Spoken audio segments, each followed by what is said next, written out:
কাতারে ইমারতে ইসলামিয়া আফগানিস্তানের রাষ্ট্রদূত মোহাম্মদ সোহাইল শাহীন বলেছেন, আফগানিস্তানে বিনিয়োগের জন্য এখন ব্যাপক, নিরাপদ ও অনুকূল পরিবেশ রয়েছে এবং বিনিয়োগকারীদের উৎসাহিত করতে বিনিয়োগের উপর কর আরোপ করা হয় না। কাতারে গ্লোবাল বিজনেস হাব কোম্পানির বার্ষিক সভায় তিনি খনি, কৃষি, পর্যটন, নির্মাণ সহ অর্থনীতির বিভিন্ন খাতে বিনিয়োগের আহ্বান জানান। সভায় কাতারি প্রতিষ্ঠান, বিনিয়োগকারী এবং বিভিন্ন দেশের কূটনীতিকরা উপস্থিত ছিলেন। সোহাইল শাহীন বলেন, আফগানিস্তানের খনিজ সম্পদ, কৃষিভিত্তিক শিল্প, পর্যটন এবং নির্মাণ খাতে নতুন প্রকল্পের সুযোগ রয়েছে।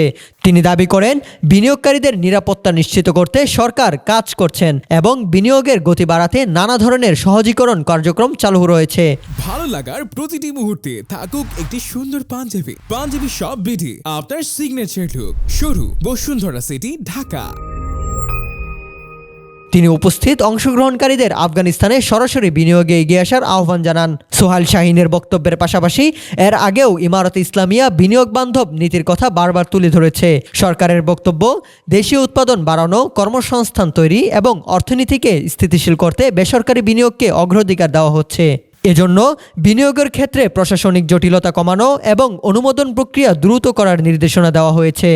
বিনিয়োগ আকর্ষণে সরকারের ঘোষিত সিদ্ধান্তগুলোর মধ্যে নতুন শিল্প স্থাপনে নির্দিষ্ট মেয়াদে কর ছাড়ের কথাও রয়েছে। বিশেষ করে নতুন শিল্প কারখানা স্থাপনে কয়েক বছরের কর অবকাশ দেওয়ার পাশাপাশি কাঁচামাল ও যন্ত্রপাতি আমদানিতে ন্যূনতম শুল্ক হার নির্ধারণের উদ্যোগের কথা বিভিন্ন বৈঠকে জানানো হয়েছে। সরকারের লক্ষ্য, উৎপাদনমুখী শিল্প দ্রুত দাঁড় করিয়ে আমদানি নির্ভর কমানো এবং রপ্তানি ক্ষমতা বাড়ানো। এবছর প্রবাস ফেরত আফগান বিনিয়োগকারীদের উৎসাহিত করতে বিশেষ প্রণোদনার কথাও বলা হয়েছে। সরকারের বক্তব্য অনুযায়ী যারা বিদেশ থেকে ফিরে দেশে শিল্প স্থাপন ও বিনিয়োগ করবেন তাদের জন্য কর ছাড় সহ বিভিন্ন সুবিধা দেওয়া হচ্ছে, যাতে তারা দ্রুত ব্যবসা শুরু করতে পারেন এবং স্থানীয় শ্রমবাজারে কাজের সুযোগ তৈরি হয়। কৃষিখাতকে শক্তিশালী করতেও বিনিয়োগের প্রণোদনার সিদ্ধান্ত এসেছে।